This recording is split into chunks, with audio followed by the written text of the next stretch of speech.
Good morning, good afternoon, good evening.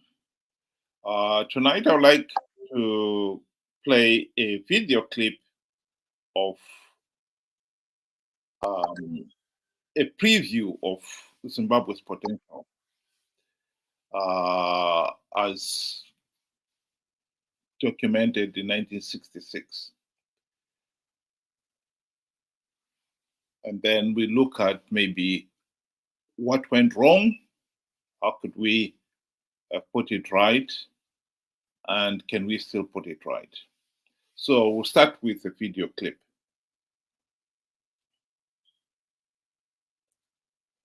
Already has many firsts. Rhodesia's industry is based on a wealth of natural resources. It has the biggest single coal field in the world and some of the cheapest coal. It has the world's largest deposits of chrome, lithium, and high-grade asbestos. It has the finest emeralds and almost unlimited quantities of iron ore. Rhodesia is second only to the United States in tobacco exports.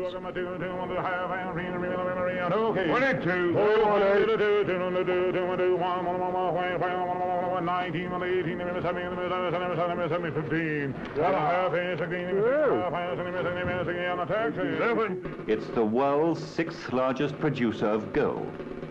It has too cobalt and copper, lead and zinc, tin and tantalite, mica, beryllium, silver and diamonds.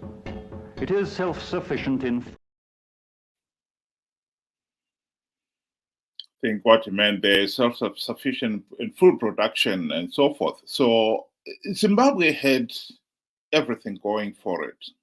When we gained our independence in 1980, a Japanese scholar and writer said that Zimbabwe had the potential to become the South Korea of Africa. We took the wrong turn. We've become the North Korea of Africa, one of the poorest, and always seem to be itching for a fight. Benjamin, welcome. Good day to you all. Yeah, What went wrong here, Benjamin? you know, when we took over, I believe the minimum we could have done was just to maintain, just to maintain and not expand really. I think that was the minimum we could have done, but unfortunately, the minimum we did was destroy everything that had been put in place. When ZANU-PF inherited, government from Smith, I think they were in pole position. I think they were one of the lucky, few countries in Africa to inherit something that was already functioning. All you just needed was to work on improving the system. But we know how we went about our business. The first order of business was, president needs new cars, ministers need to live the good life, and we forget about how the whole economy works, and we forget that there were people that sacrificed outside government, outside the very few that are currently benefiting. I think that was the wrong turn that we took. In short, I would say it was corruption from the onset. We had a false start because of corruption. Corruption was in us from the very, very onset. Before we took off, I firmly believe that was our downfall. And I still maintain the minimum they should have done was just to maintain, and they have failed. Well, somebody actually remarked about ZANU-PF and Robert Mugabe.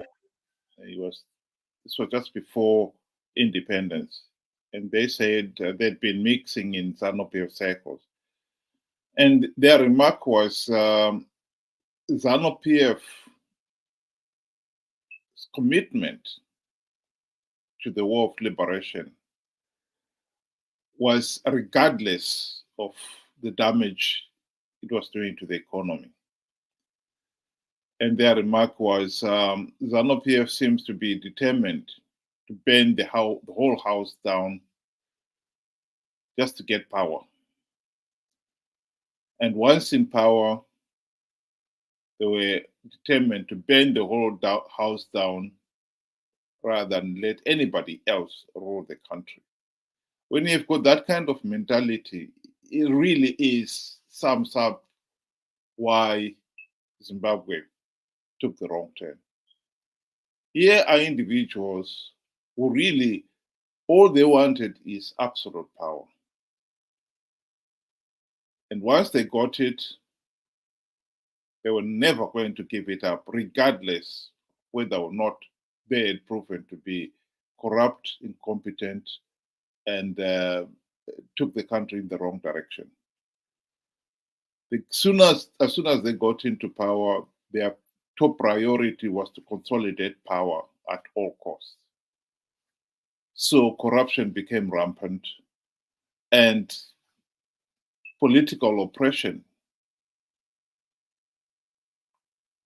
became the order of the day.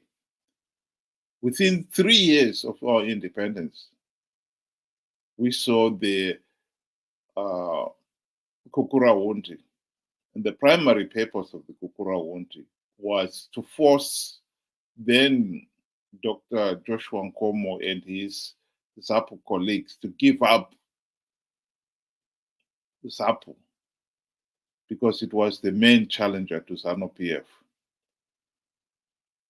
Forced them to give it up and join ZANU-PF. And they finally did with the signing of the 1987 Unity Accord, and thus clearing the way to the imposition of the de facto one-party state. It is tragic, and once it was a one-party state, corruption, mismanagement was unchecked. And so we continue to drift as a country. Instead of realizing our potential, we didn't.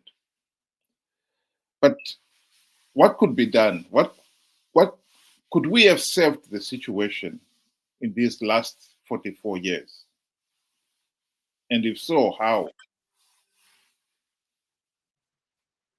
Yeah, I believe the situation is not all doom and gloom. We cannot write off Zimbabwe completely at the present moment and say, it's a done and dusted case. Zimbabwe has just failed and let's leave it be.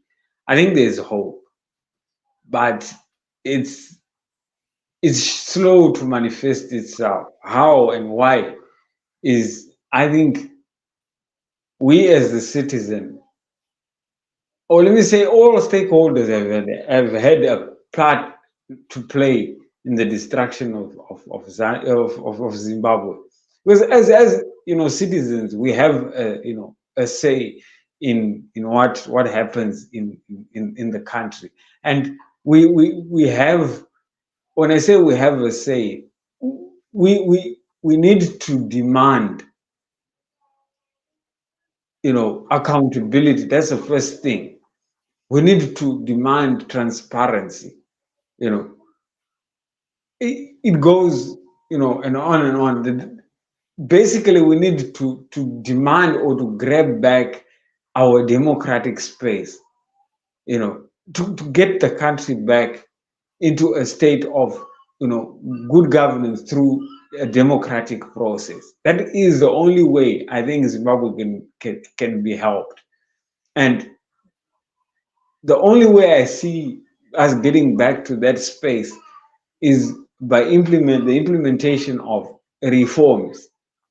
And I've always said this, the reforms are the fundamentals. You cannot put a roof before you put any foundation. You're going about it in the wrong way. You cannot expect to win rigged elections when everybody else is writing for you recommendations for the past, I don't know how many elections, and we haven't even implemented any of those.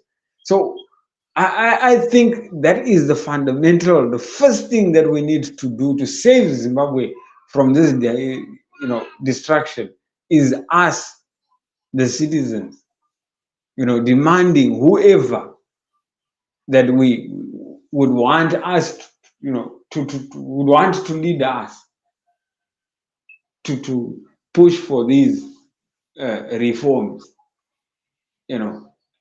That's the only way I can see. Otherwise, without that, we will be going around and round in circles like what we are seeing right now.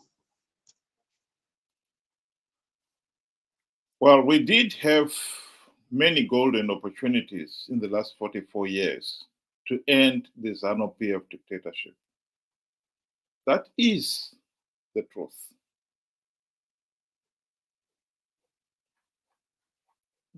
And none more so during the 2008 to 2013 government of national unity.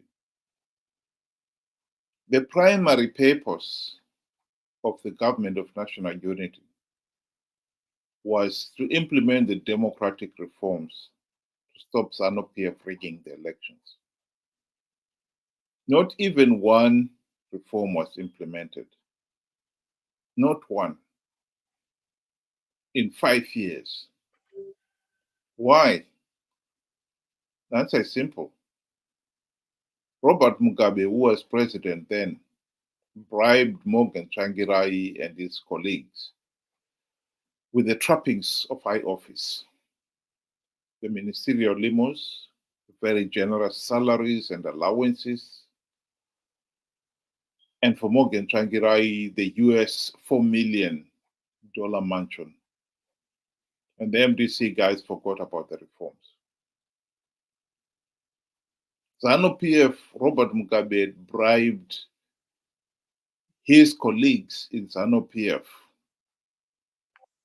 to forget about their duty as ministers and MPs to keep the regime under check.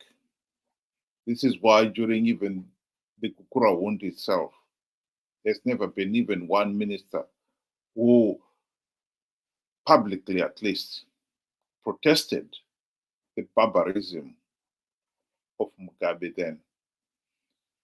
By the same token, he bribed MDC leaders to forget about the reforms.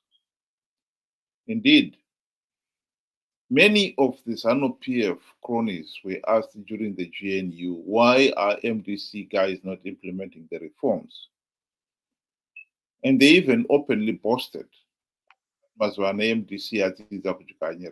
MDC guys have learned to enjoy being on the gravy train. They will not rock the boat. And that is true. I think one of the tragedies of Zimbabwe is that the ordinary Zimbabweans have been very slow at appreciating what was going on.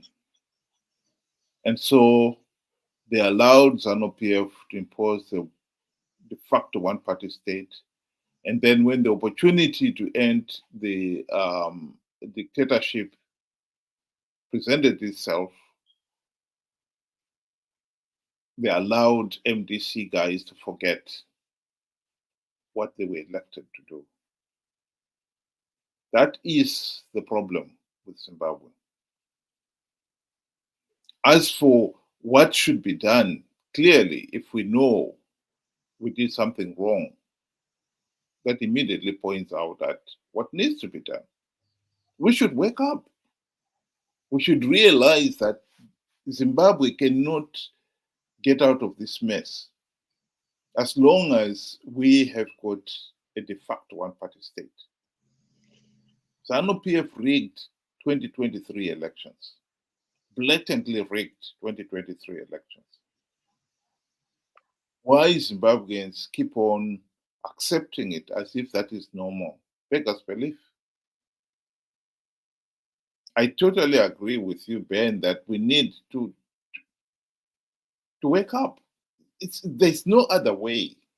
Zimbabwe is not going to get out of this mess without the people themselves realizing that, accepting that we have let ourselves down. Participating in last year's elections when you know the process is flawed, when you know that participating will only give ZANU-PF legitimacy, was the most idiotic thing we could have done, and yet we did it. 44 years of rigged elections is an outrage, and I think we should all be collectively ashamed of it. Sorry about that, Ben. Go ahead. Yeah, I agree with you when you say, you know, we must wake up. And it's also a matter of waking up and also catching on. You know, we need to catch up. What exactly is happening every time we take a decision. We are very quick to blame ZANU-PF and say, you know, ZANU-PF's attitude stifles debate. ZANU-PF cannot be held accountable, you know. Yet, if you look at it, I do not see the difference between the ZANU-PF members and then Triple C members, or let me say the Chamisa followers. I do not see the difference. Let me explain why. Every time you ask for accountability from one or the other, you are told, if you ask ZANU-PF, they'll tell you, you know, you're a puppet of the West. Even if you ask a good question that really demands accountability, you're a puppet of the West. You brought sanctions, you know, Pasinemi, you know, that's their answer. You go to these guys, the Triple C guys, the Nelson Chamisa followers, the first thing they tell you is you are Faz, you are Varakash. So how between both sides you are not able to get any meaningful debate out of them? You're not able to get, you know, answers, accountability to say so and so and so and so you promised and you've delivered nothing. What happened? So you look at it, you are kind of seeing both sides, you know, of as there are so many similarities between the two. So it kind of, I think this is the part where we need to change our mentality.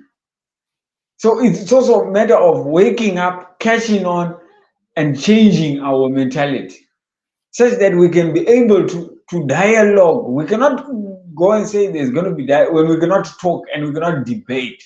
I mean, we've seen it even in Parliament, where when you ask somebody's on top of the desk and is singing as loud as possible. So what is the main reason of us being there? Why are we, you know, why are we having this here discussion, you know, or raising points that no one is going to answer? I think that is the biggest downfall of Zimbabwe, even proceeding from where we are.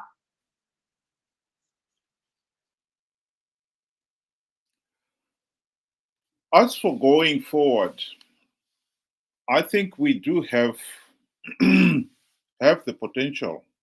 The resources that we saw in that video clip, they are still there. Zimbabwe still has the coal, the diamonds, although there's been some serious looting in the last 44 years, the gold and so forth. Yes, most of our infrastructure is in ruins, but in terms of those ruins, it's nothing compared to, for instance, the state of Germany or Japan after the Second World War. And yet they were able to rise from the ashes and become some of the big leading nations, economically very wealthy nations in the world. The opportunity is there. What we need in Zimbabwe for us to become the South Korea of Africa is to solve this case of rigged elections and bad governance. That is the solution. We seem to be incapable of taking that medication, that medicine to cure ourselves of that. The Greeks were right. Democracy demands that the electorate should be educated, knowledgeable, and diligent. After 44 years of independence, we are struggling to even appreciate what constitutes free, fair, and credible elections, much less to demand the democratic reforms to make sure that elections are free, fair, and credible. At the present moment, we are going into 2028 elections, and things are ZANU-PF is going to rig those elections. CCC are going to participate in those flawed elections on the back of another Chamisa promise that he has got winning in rigged election strategies. How anyone could believe in such foolishness, beggars belief, but there we are. So we have got it in us to become the South Korea of Africa. It's just that we do not have it in us to find a formula to solve our problem of bad governance. That is the truth. Tragic, but it is the truth. Thank you very much, Benjamin. Do you want to give your closing remarks?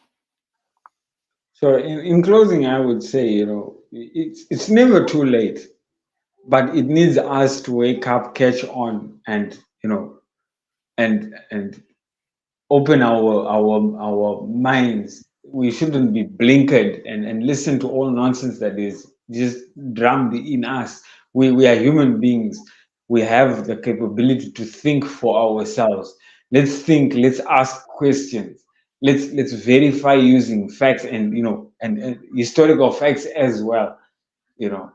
That way we can move from this vicious circle and start proceeding ahead in liberating our country and driving it forward to a destination that we ourselves want us to be.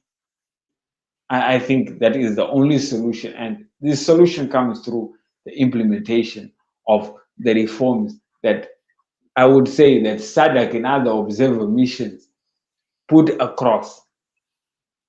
Thank you. Thank you very much, Benjamin, and to the listeners there, thank you very much for joining us, and have a good night.